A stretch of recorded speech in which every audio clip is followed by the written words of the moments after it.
So now we come to the middle of the story of this novel of Frankenstein.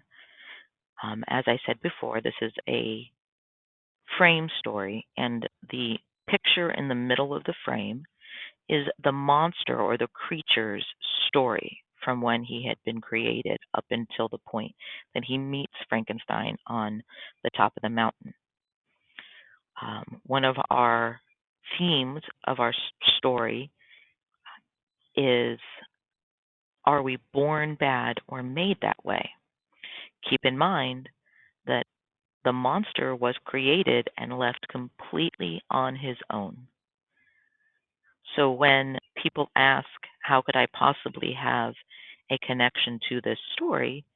There are people that have been raised without one or both parents and have had to raise themselves, or there are people out there who have taught themselves things to either survive or to learn how to do something.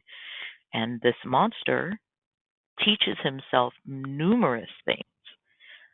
So there's a connection that somebody might have to the story, even if it's as simple as somebody taught themselves how to play a computer game or taught themselves how to knit. Uh, so, as an English teacher, my goal is to show people that there are themes, universal themes that authors use in their writings, and that there can be personal connections found within texts. With all of that being said, we now come to the beginning, to the story of the monster. I can't remember my first days very well. I didn't recognize my different senses at first. I wanted to find a place that had shade, so I went to the forest near Ingolstadt. I ate some fruit and drank from the stream. Then I lay down and went to sleep. It was dark when I woke up. I felt cold and frightened. I had taken some clothes from your apartment, but they were not warm enough. I sat and cried. Several days and nights passed. I slowly began to understand what I saw and heard. Sometimes I tried to copy the songs of the birds, but I couldn't. The noises I made frightened me into silence again. There was very little food. Often it took me the whole day to find a few nuts. I really wanted food and shelter. Eventually, I saw a small hut. This was a new sight to me. I examined it with interest. The door was open, so I went in. An old man was preparing his breakfast over a fire. When he saw me, he screamed and ran away. I was surprised, but I liked the hut very much. Snow and rain could not get in there.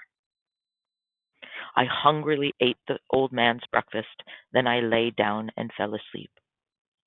It was noon when I woke up. The sun was warm, so I decided to travel further. I walked for several hours until I arrived at a village. As I entered one of the cottages, the children inside screamed and one of the women fainted. Some of the people in the village ran away, and others attacked me with stones. I ran away back to the fields. I hid in a small hut. There was nothing in it, but it was next to a pleasant cottage. I didn't dare enter the cottage after what had happened in the village. My hut was made of wood and was very low. I could only sit in it with difficulty. There was no wood on the floor, and the wind came in, but it was a good shelter. I lay down. I felt happy to have a shelter from the cold and from the unkindness of humans.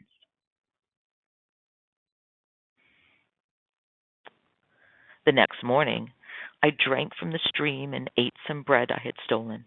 I watched the young people in the cottage, a gentle young girl, an unhappy young man, and an old man. They showed such kindness and love for each other that I began to experience new feelings. They were a mixture of pain and pleasure. I found them difficult to bear. When night came, the people in the cottage made light with candles. I was surprised and pleased I could continue watching them. The next day passed in the same way. I soon realized that the old man was blind. The young people showed him much love and respect. I wanted very much to join them, but I didn't dare. I stayed in the hut and tried to understand them. They weren't happy, although I couldn't see a reason for their unhappiness. I was very affected by it. Why were such gentle creatures unhappy? Later, I discovered one reason: they were poor. They ate only vegetables and drank the milk of one cow. They were usually hungry, especially the young people. Often they gave the old man food when they had none for themselves. When I realized this, I stopped stealing their food. I only ate fruit and nuts from the forest. I found another way I could help them. At night, I often brought them wood for their fire. And slowly I discovered that the words they spoke produced pleasure or pain, smiles or happiness, sadness. Slowly I learned the names they gave to the most familiar things. I learned the words fire, milk, bread, wood, and the names of the people in the cottage. The old man was father, the girl was sister or Agatha, the young man was Felix, brother or son. I was very happy when I discovered the meanings of those words and could say them. I heard other words too: good, dearest, and unhappy, but I didn't understand them. I spent the winter in this hut. I began to love the people in the cottage. When they were unhappy, I felt sad. When they were happy, I was happy too. Felix was always the saddest. He seemed to suffer deeply. But he was able to give pleasure to his sister. He gave her the first little white flower that came up in the snow. I admired the beauty of these people, but when I saw myself in a pool of water, I was terrified. At first, I couldn't believe what I saw. Then I felt sad and ashamed. I was a monster. Every day I did the same thing. I slept during the day and went into the forest at night. I collected my own food and wood for the family. Often I cleared their path of snow. This surprised them very much. I thought that I could make them happy, and I wanted to win their love.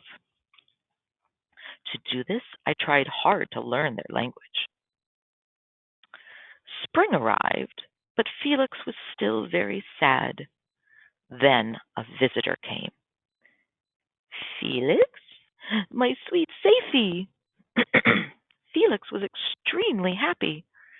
The lady didn't seem to understand him, but smiled. The days passed peacefully. Joy had taken the place of sadness. Felix began to teach Safie his language. I watched them closely so that I could learn it too. Safie and I improved quickly. 2 months later, I could understand most of the words the family said. I listened too, as Alex taught Safie history. I learned about the manners of government and religions of different countries. Could people be so good, so wonderful, so powerful, and at the same time so dreadful? When I heard the terrible things people had done, I turned away in horror. I thought about myself. What was I? I knew nothing about my creation or my creator. I was extremely ugly, and I wasn't the same as men.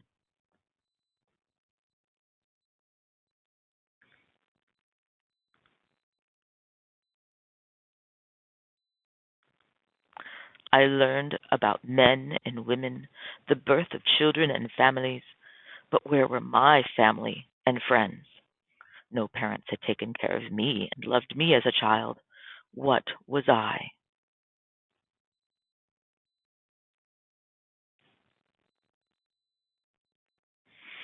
Dr. Frankenstein asks the monster, this family, who were they? The de Lacys from Paris. They came from a good French family. Safie's father had ruined them. He was a Turkish merchant who had lived in Paris for many years. Then the government threw him into prison and sentenced him to death. There was no reason for this. People said the government disliked his religion and his wealth. Felix was by chance at this man's trial. Felix promised to get him out of prison. The Turk offered him money, but Felix refused. Then he saw Safie and wanted to marry her. Felix took Safie and her father out of France. The merchant encouraged Felix's hopes for Safie, but secretly he did not want her to marry a Christian. He planned to take his daughter away. The merchant's escape was soon discovered, and Felix's father and sister were thrown into prison. News of this reached Felix, who hurried back to Paris. He was thrown into prison too. He, his father, and sister stayed there for 5 months. Then all their money was taken away, and they were sent out of the country forever. The merchant heard that Felix had no money. He told his daughter not to think of Felix any more. A few days later, he left for Constantinople. Safie was now alone. In her father's papers, she found the name of Felix's new home in Germany, and she decided to go there. This was the story of the dear people in the cottage. I learned to admire goodness and to dislike the wrong things people do. One night in the forest, I found some books in a leather bag. I began to read them.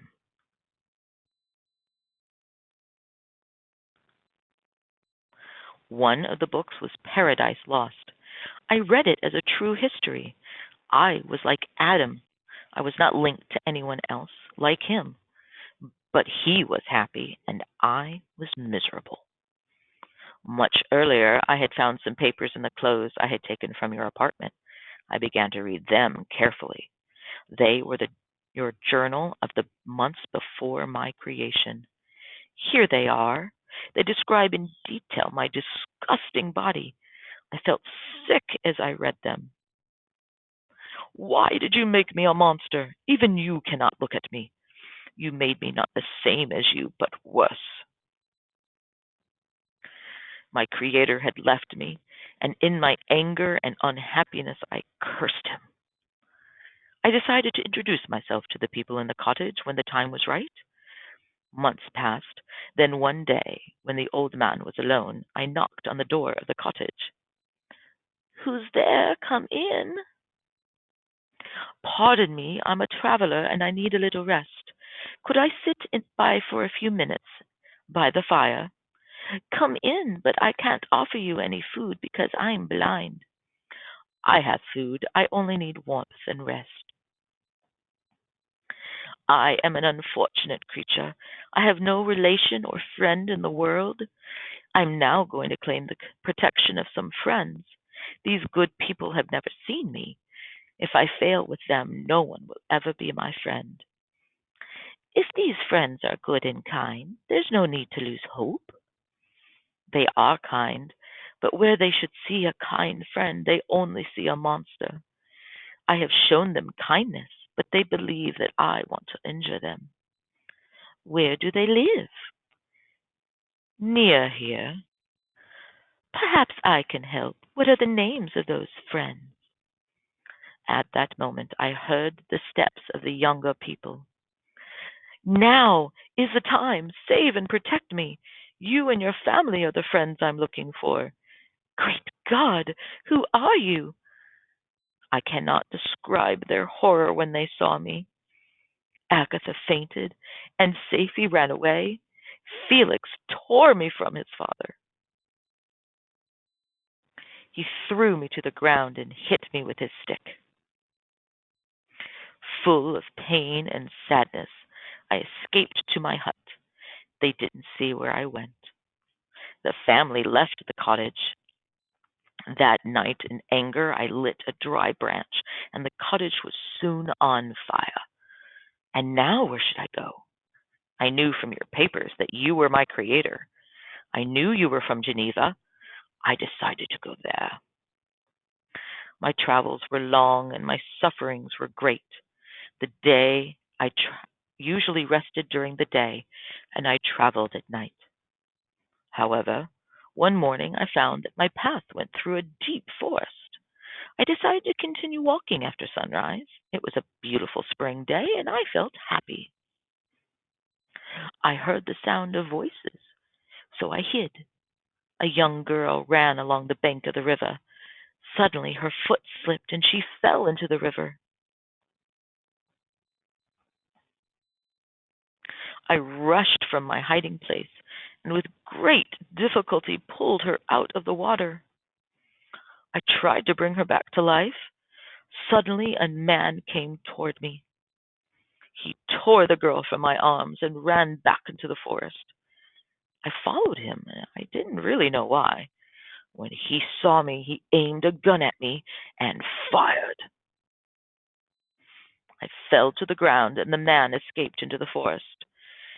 I had saved someone's life, and as a reward, I had received a dreadful wound.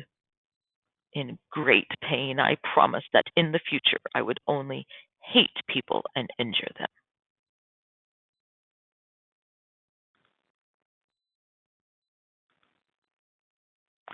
After a few weeks, my wound was better. I continued my journey. I didn't find pleasure in anything. I just felt extremely unhappy. After 2 months, I arrived near Geneva. I hid myself in some fields. I was tired and hungry.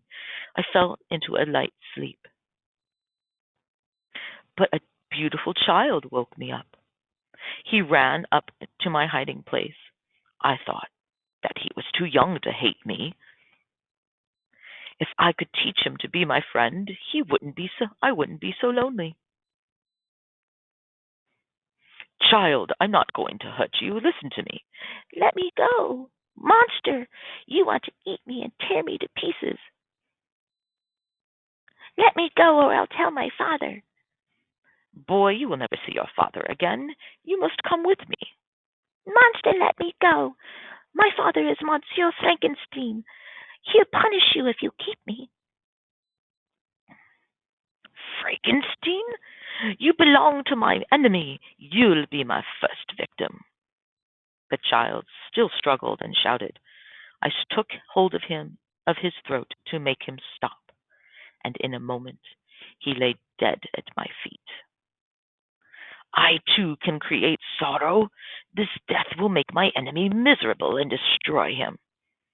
I saw something that the child was wearing. It was a picture of a lovely woman.